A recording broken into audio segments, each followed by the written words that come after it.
고민했어요 모두 보고 싶었어 우리도 고민은 언제나 너에게 going going. Assalamualaikum warahmatullahi wabarakatuh. Kami dari kelompok 4 hari ini kami akan mempresentasikan materi mengenai tes argumentasi. Kami mengambil tema lingkungan dengan judul pemanasan global.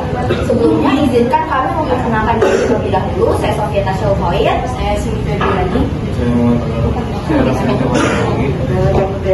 Saya Yasmina Zirato Hendra. Sebelumnya, apa sih teks argumentasi? Teks argumentasi adalah suatu tulisan yang dibuat untuk membuktikan kebenaran suatu pendapat dengan menggunakan data dan fakta tertentu sebagai alasan sekaligus bukti. Pemanasan global bukan hanya prediksi, namun sudah terjadi sekarang ini. Pemanasan global terjadi diakibatkan manusia yang selalu mementingkan kepentingannya saja. Ulah tangan manusia mengeksploitasi bumi secara berlebihan tanpa hentinya. Manusia melakukan kegiatan yang merusak bumi, seperti menggunakan minyak yang berlebihan, adanya masuk pabrik, masuk kendaraan, pengembangan hutan, limbah industri, peternakan, dan lain-lain.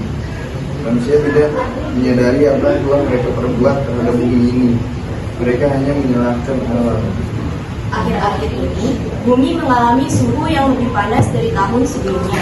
Menurut WHO atau World Meteorological Organization, suhu bumi 66% akan naik sebesar di atas 1,5 derajat Celcius. Kenaikan suhu ini disebabkan oleh meningkatnya emisi gas rumah kaca seperti karbon dioksida yang ditimbulkan oleh manusia yang melakukan pembakaran bahan bakar fosil, sehingga asap naik ke atmosfer dan merusak lapisan ozon. Alih-alih sadar diri, manusia malah menyalahkan alam. Manusia menyalahkan alam seakan menyalahkan Tuhan atas kenaikan suhu yang terjadi. Kegiatan sehari-hari manusia seperti penggunaan listrik yang berlebih, menggunakan kendaraan pribadi, dan menggunakan plastik bisa menghasilkan gas-gas rumah kaca seperti gas metana. Tercatat bahwa Indonesia telah melepas 1.100.000.000 ton karbon dioksida ke udara. Penggunaan AC oleh manusia juga menyumbang gas CFC yang dapat merusak lapisan ozon. Lapisan ozon yang rusak tidak dapat lagi menahan sinar radiasi UV yang masuk ke bumi. Pertahanan bumi terhadap benda langit juga menurun. Benda langit dengan mudah memasuki bumi. Bencana alam seperti banjir, gempa bumi, tanah longsor sudah sering terjadi. Bencana gletser mencair turut dialami Indonesia. Salju abadi di Puncak Jaya, Papua sebesar 200 km persegi. Ini hanya tersisa 2 km atau 1%. Bencana-bencana alam tersebut memicu timbulnya bencana lain secara berkelanjutan. Bencana seperti naiknya suhu air laut, rusaknya terumbu karang, timbulnya wabah penyakit sudah diprediksi akan terjadi akibat pemanasan global. Bencana itu muncul karena ketidakseimbangan ekosistem di bumi. Ketidakseimbangan alam membuat sistem imun manusia menurun. Sistem imun yang menurun dikhawatirkan menimbul wabah penyakit, kekeringan secara kepanjangan, kelaparan, kritis air bersih, peristiwa El Nino dan La Nina menambah penderitaan manusia ke depannya. Tidak hanya manusia, hewan pun mengalami penderitaan itu dan menjadi punah.